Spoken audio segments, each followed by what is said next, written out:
newsroom. It's time for another Thunder Thursday. I'm here with our Thunder coverage team. Mike Sherman, our sports editor, is out. Apparently, Anthony's just writing a story as we go here. What are you doing over there? I'm tweeting out that we are live right now, and you need to be watching us. Well, if you want to join us, newsok.com/live. You can ask us questions. I'll get them to these guys as fast as we can. But let's introduce who's here. Darnell Mayberry, our lead Thunder writer. Barry Trammell, our lead columnist. And Anthony Slater, the typing... Do it all. Do it all. Thunder beat writer. We are brought to you by Wheeler Chevrolet. Head on down I-40 and save yourself some money and some time. Okay, guys, we got to talk about the head coaching situation. Obviously, here on Thunder Thursday, we're just 24 hours removed from the announcement that the Thunder had fired Scott Brooks. Now the question becomes, who is the next guy? Anthony, you wrote today about college guys, and obviously a lot of attention focused on Kevin Ollie, who now says he's no longer a candidate. Billy Donovan, Bill Self. I mean, those names have been thrown out there. Let's talk about positives and minuses with college coaches. Anthony, what in your mind stands out about college coaches as potential Thunder coaches? Well, I mean, every situation is unique. You talk about Kevin Ollie as a college coach, but you know, there's something he has that a lot of candidates don't have, which is he played for the Thunder. He knows the Thunder organization. He's been here. He's close with Durant. So his situation's unique. The Billy Donovan, who now, especially with Kevin Ollie, you know, we'll see if he's really withdrawing his name. You never know with money and different stuff. But if it's Billy Donovan, who we assume's the favorite at this point, played 44 games back in 1987, and that's the last time he's had any NBA, experience. Never been an assistant, never really done anything.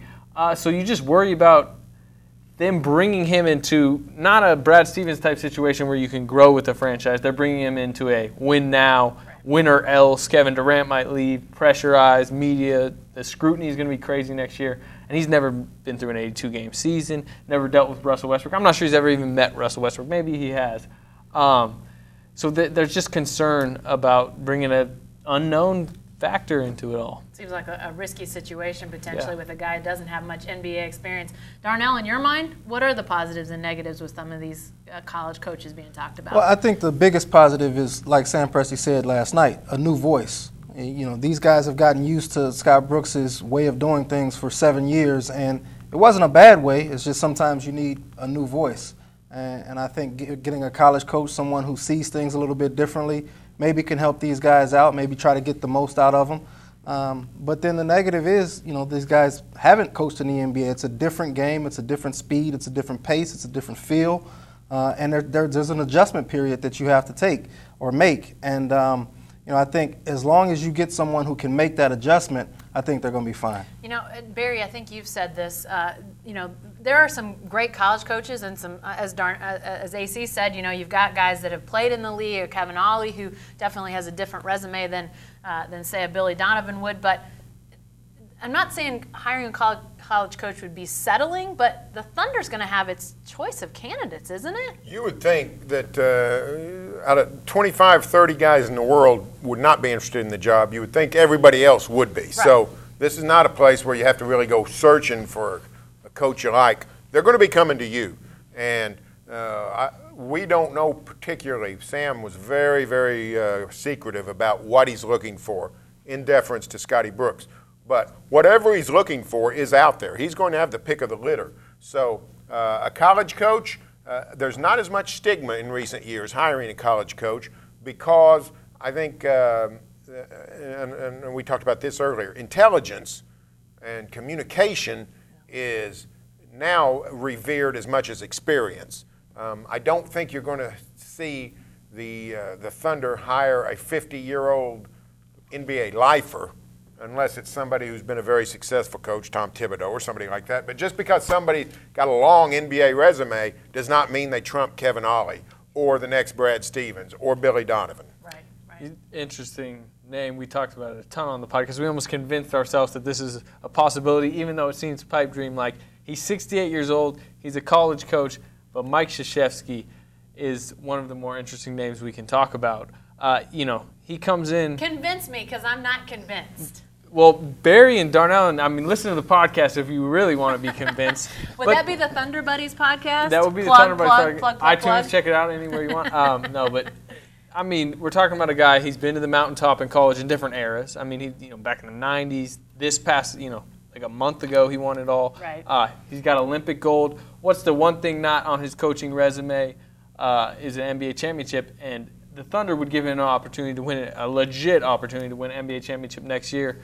Maybe, Mount Rushmore of coaches. I'd present that to him.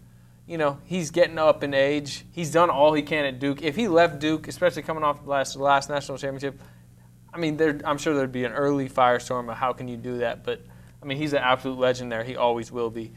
If there's any time to move, this would be the time. I know it sounds outrageous, but I think these two are kind of coming to the side that it's somewhat possible. Didn't I hear you yesterday basically saying, Coach K, that's the most ridiculous thing ever? I don't think I said that. Okay, but I do think I think it's a long shot. I don't think it's impossible, though. What AC said, the Thunder can make a case, a pretty good sales pitch. You believe it? He's skeptical? on this train. He's ready to go right to Chapel Hill and make the case himself. Yeah, Chapel. Durham. Don't listen to that part on the podcast. To me, he would be my first, second, and third choice. Okay. I would put all my resources, all my focus and energy into trying to get Coach K here to Oklahoma City. If it doesn't work, it doesn't work. And then you can talk about Kevin Ollie or Billy Donovan or Tom Thibodeau, whoever. Right. But I would try to get Coach K. He is obviously the best coach in college basketball. Right there with Greg Popovich, he's one of the two best coaches in the world in basketball. You can't go wrong with him. He's coached Russell Westbrook and Kevin Durant. They know him. National team experience, right? They know him. He knows them. I think he could get the most out of this team. And if you're looking for someone to put you over the top, I think Coach K is definitely that guy. Well, and let's remember, too, one other thing about Coach K that's interesting is Sam Presti has a great respect for the Duke program and what Coach K has built there. He's hired some of his people. Kyle Singer would be starting next year if Coach K's here. Sorry, Kevin, 6th man of the year, right? But, I think that needs to be said, too. I think what they've done at Duke, I think Sam Presti looks at as a guy that, was in the Spurs organization that wants to try to build something sustaining, and he really has to appreciate that. Yeah, no doubt about it. What he was saying about, throw all your resources in. To me, I think Coach K is just a phone call and just throw it out there, throw your case out there and say, call if you want it. It's here for you. And, if maybe he needs some time to mull it over. It's very unlikely, but it would be quite interesting if that went down. Before we get to a couple questions that have popped in here on the newsok.com/live page, one other thing I wanted to ask you guys about.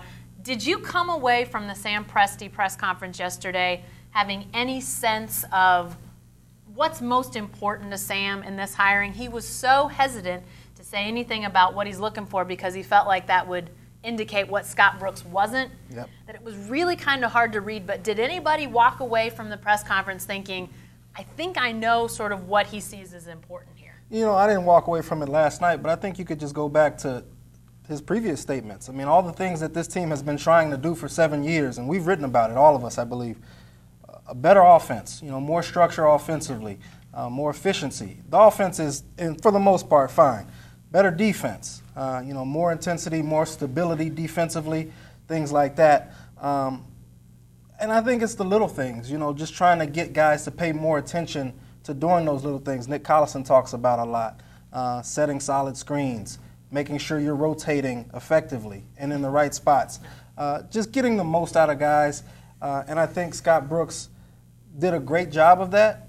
But I think they feel like they can go to another level. And I think we all would agree that they can go to another level. So I think those are the things that he really wants. And I think, too, about, you think about those details that Nick Collison and others have talked about. I felt like this was kind of a year where we could see them refine those details. When the season began, you guys remember Kendrick Perkins talking about, this is a year where we need to be thinking about doing things in October, November that matter in May, good habits June. Is what they call them. Right, right. And I thought this last season would be a year where they would start to be that refined product. Obviously, injuries got in the way. But that's where teams that are young and building become veteran, polished teams. And I thought they had a chance to do that. Obviously got derailed, so seems like that's a next obvious step. You guys walk away from Sam yesterday with any thoughts on what's going to be paramount here? I just went right to my thesaurus. Some of the stuff he was saying. Socratic approach. The engine of progress. What else? He had some other lines. Engine of progress I could handle. Socratic, I was lost.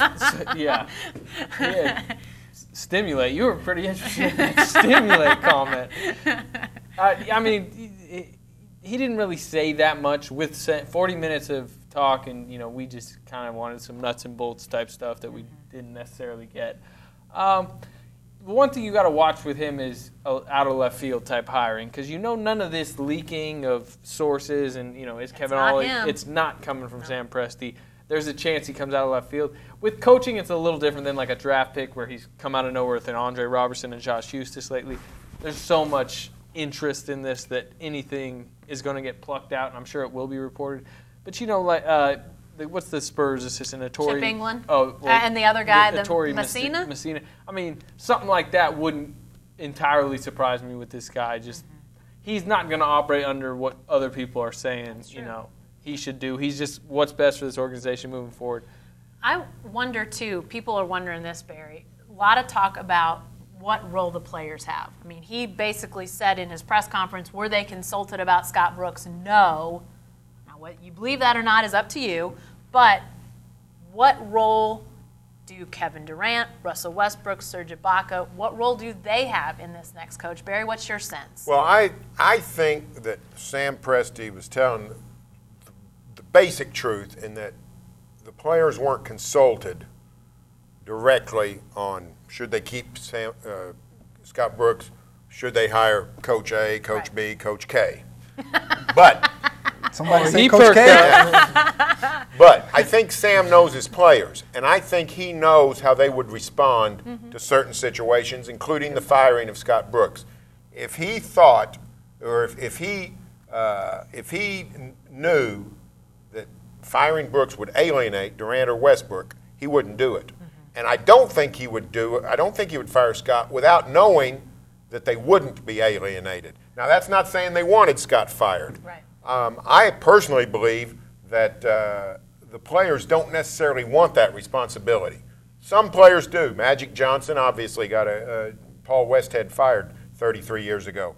But for the most part, players don't want that. They don't want blood on their hands. Right. They don't want that responsibility. They don't want to be the bad guy. At least publicly. I mean, privately, Durant, they had exit interviews last week. Durant, within his exit interview, may have told Sam Presti, maybe we should move in this direction. But they're in 0% chance did he want his name out there. He knows how the social media world works. Oh, yeah. Everything works these days. If Sam was in his press conference yesterday and said, yeah, we consulted Kevin and he wanted Scott gone. Even if that was the truth, if he said that, that would have just been a bomb. That would have everything we're talking about today. I don't think Sam would put Durant on that spot even in a private interview. I mean, I think he would. They would talk generalities, specifics about Kevin, generalities about the team and the franchise. But I don't think Sam Presti would put Kevin Durant on the spot and want him to declare pro or con. I'm fully in Scott Brooks' corner. I'm fully in favor of getting rid of him. I don't think Sam would do that. I mean, I don't think he said, okay, your choice. Should I fire him? Should I not fire him? I think he asked him what kind of job you think he did. Hey, what if we went in a different direction? Would you be fine with it? Different stuff like that with Westbrook, with a lot of the players. Jenny, the one thing that I think that Sam did make crystal clear was that whoever this guy is going to be, he's going to come in and he's going to have to buy into the community philosophy, the organizational philosophy. A lot of the stuff that Sam Presti says when he's talking about that kind of puts you to sleep.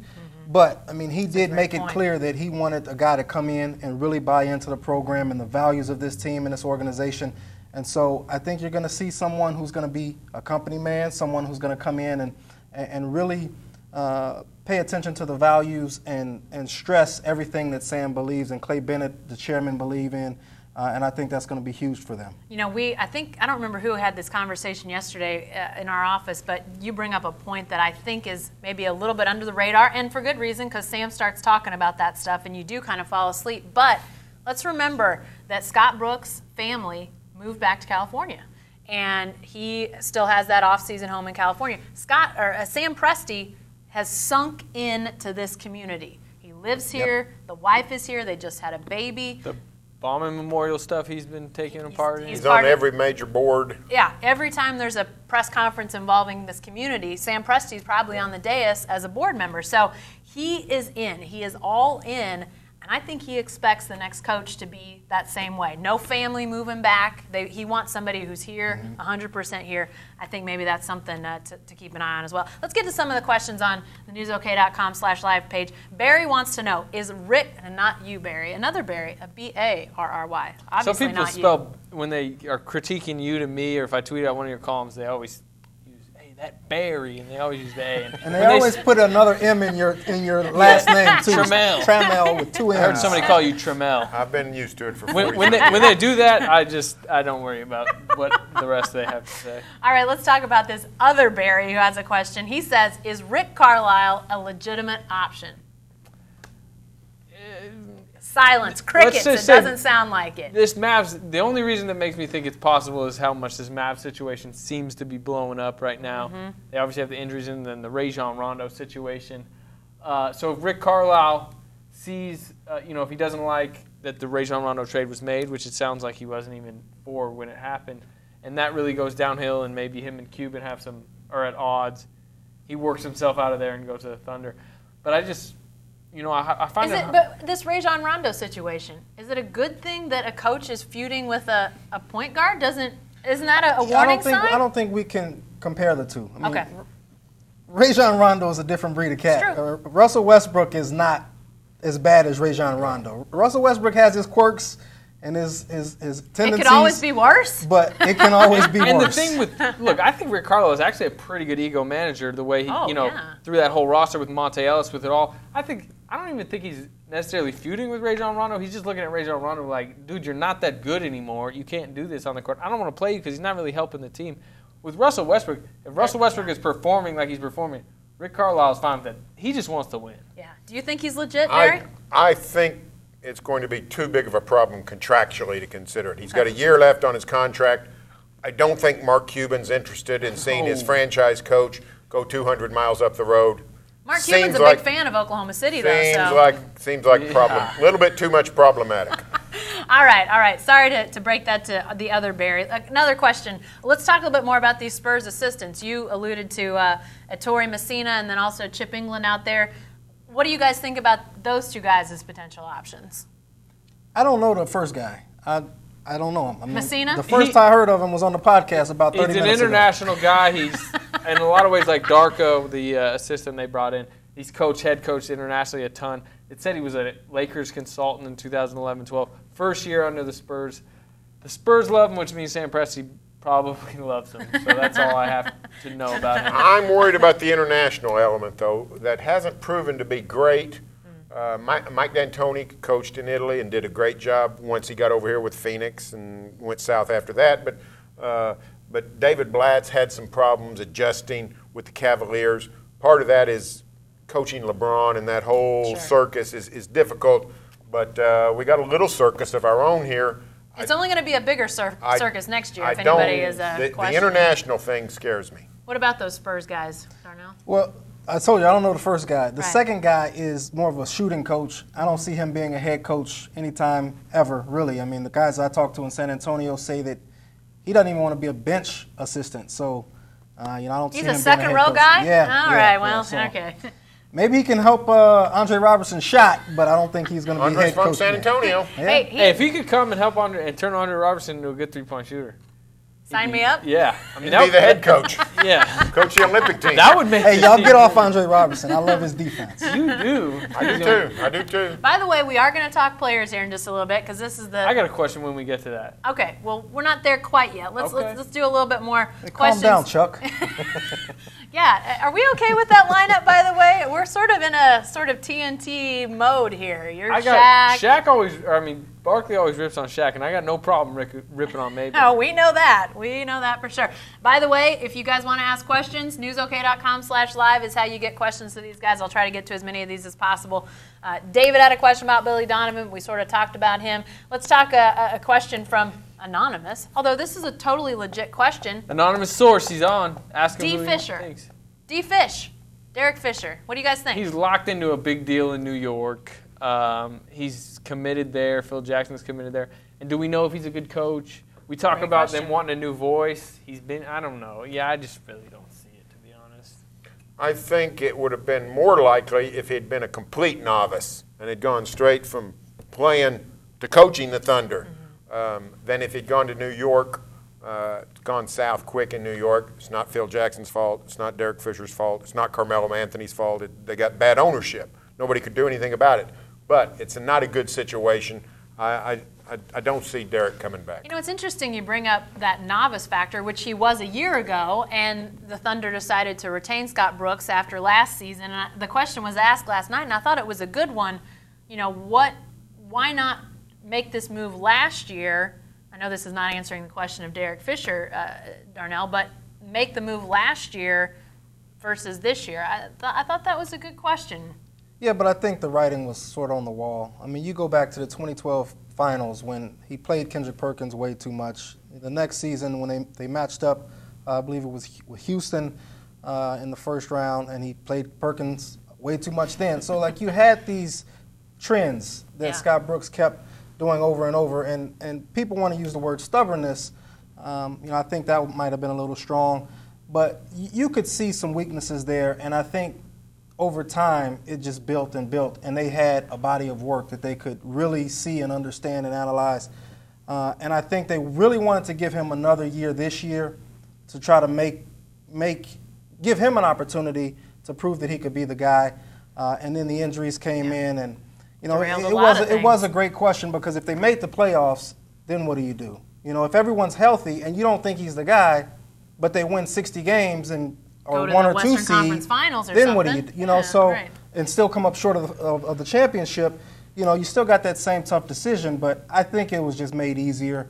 The fact that they did have so many injuries, the fact that they did miss the playoffs for the first time in 6 seasons. So it was a great question, and I just think that there was enough of a body of work there for Sam to feel comfortable doing this. I would say people act like it was like a black and white decision. Like, he's for sure okay. We had to fire him this year, and then they act like last year they were just went into the offseason like, no, he's our coach. Who knows if we don't know. Maybe they got to a point last year where they were thinking, oh, maybe we should. Okay, no, we'll give him one more year. It tipped over the edge this year. We don't know how close. Very true. I know you guys on the Thunder Buddies podcast break down tons of candidates, so people will be want to watch that for sure. Got another plug? iTunes /. But the one last question I've got as it relates to the coaching vacancy now is timeline. Sam Presti did not commit to any sort of timeline. I mean, obviously, if you're talking about candidates like Tom Thibodeau, he's still in the playoffs. Who knows how long his team might be playing? But is there any concern about this being an open job for a month, or who knows? I mean, do you guys have a sense on that and what Sam Presti might be thinking? I think the timeline is different for whoever the candidate might be. For instance, Kevin Ollie. His buyout goes from $5 million to $4 million on June 1st. There's no reason to hire him on May 26th.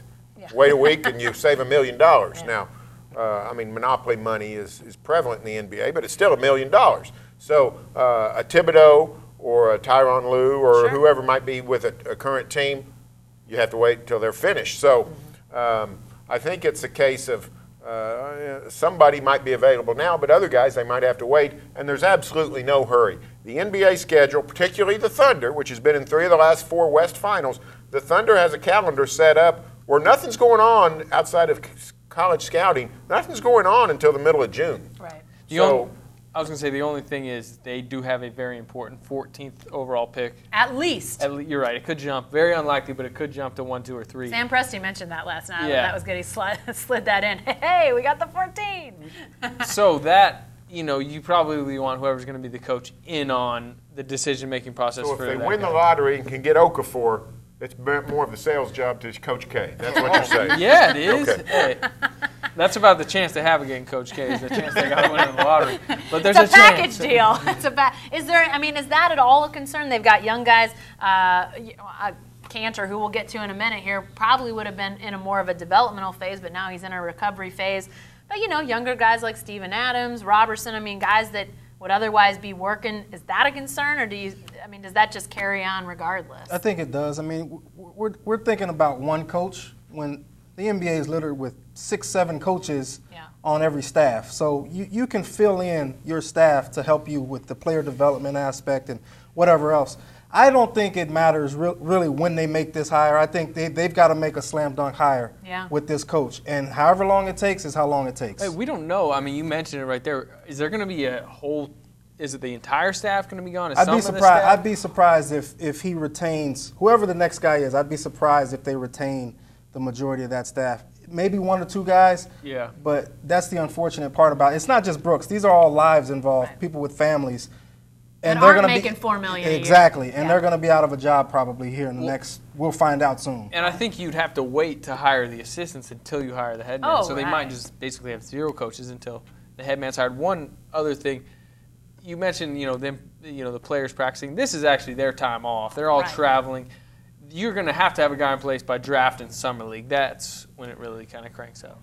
All right, guys, let's talk about some player stuff because we haven't Thunder Thursday since the end of the season and lots to talk about. Let's start with Enes Kanter, a guy that is a free agent, but he's talking like he'd like to stay. Sam Presti made no qualms about the fact that they did that deal thinking they want this guy around.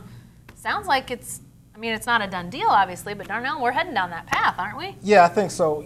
Enes Kanter wants to be here. He wants to obviously get paid. He wants to play a lot of playing time, and the Thunder wants him. And Sam Presti said last night they wouldn't have made that trade if they didn't feel like they could re-sign him. And with the salary cap going up, I don't see any way that they don't re-sign him. They're going to have to take a major.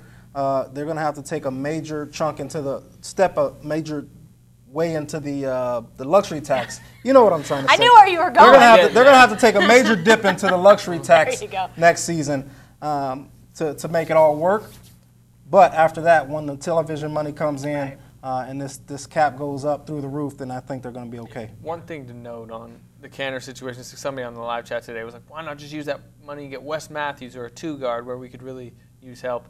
They can retain Enes Kanter by going way over the cap because he's their own guy, restricted, come off a rookie contract. They cannot use that money to go out. Yeah. It's not an apples forbidden. and apples. Yeah, They're restricted on unrestricted free agents. Exactly. Yeah. So Yeah. they can't do that. The interesting thing I find about Enes Kanter is he wants to stay. They clearly want him to stay, but the Thunder's like the Thunder organization and, frankly, media and fans, we're all like these women who marry a man and then immediately want him to change. I mean, they get Enes Kanter, they want Enes Kanter, but now we want him to change. We want him to start playing defense, which he never has, and maybe he's capable, maybe he's not. Don't speak But- for all of us. Just get buckets, Enes. Get buckets. But there's talk about you threw out a couple of numbers that sort of actually made me feel better. 10 to 12 million. I've seen even higher for Enes Kanter. If they get up in the $15 million range, that's a ton of money for a guy that's a defensive liability. It's going to be closer to 15 than it is 10. Yeah, They just- offered Reggie Jackson 12, And he didn't take it. and he's a guard. Big Yeah. men get paid more Yeah, than guards that's right. in this league, so he's going to be Yeah, closer to that 15. plus everyone knows the cap's going up. Yeah, it's- so they know that's a lot of 15 million money now is not 15 million anymore. For a And guy, he might not even start. he Right. might not Steven start. Adams might I be would the not starter start next him. year. I would not start him. That, you know what's funny? I can kind of get into the question I had now. I mean, going into next season, assuming that it was going to be Scott Brooks, we all think Andre Robertson's the 2-guard. He might go It's a great Adams. question. Now I that know there's where going to be a you're new going. coach, I mean, things could be completely different. A new coach may come in and go, yeah, you're pretty good at defense, Andre Robertson, but your shot, you're not in the rotation. Jeremy Lamb, I really like that. You're starting. I think with this new coach, it's going to be a fascinating training camp with position battles and everything. You have your 3 stars, if healthy, locked into starting spots. But beyond that, how this rotation, because it's very Does deep, Dion Waiters move in? materializes. Yeah. Your man Tomorrow. Kyle Singler move in? I don't know who they're going to hire. I don't claim to be an insider, but I think I'm on pretty solid ground here. Sam Presti is not going to hire somebody that doesn't think fairly highly of Andre Robertson. You think that's like a requirement? Yes, sign here. You have to. You just have to appreciate Your why butt Andre defense. Robertson plays. Right. All right, check initial here. It's your buyout number. Initial here. You will start Andre Robertson every I game. didn't He's say healthy. start, but I don't think Andre Appreciate. Robertson's fallen out of the rotation. I appreciate it. Yeah, it's an know. interesting And I'm pretty sure question, Jeremy Bring in Lamb Mike is not falling in. And bring in Mike D'Antoni and Jeremy Lamb's in and Andre Robertson's Well, out. though. I don't think they're bringing in Mike D'Antoni. but, Don't even mention that to this guy.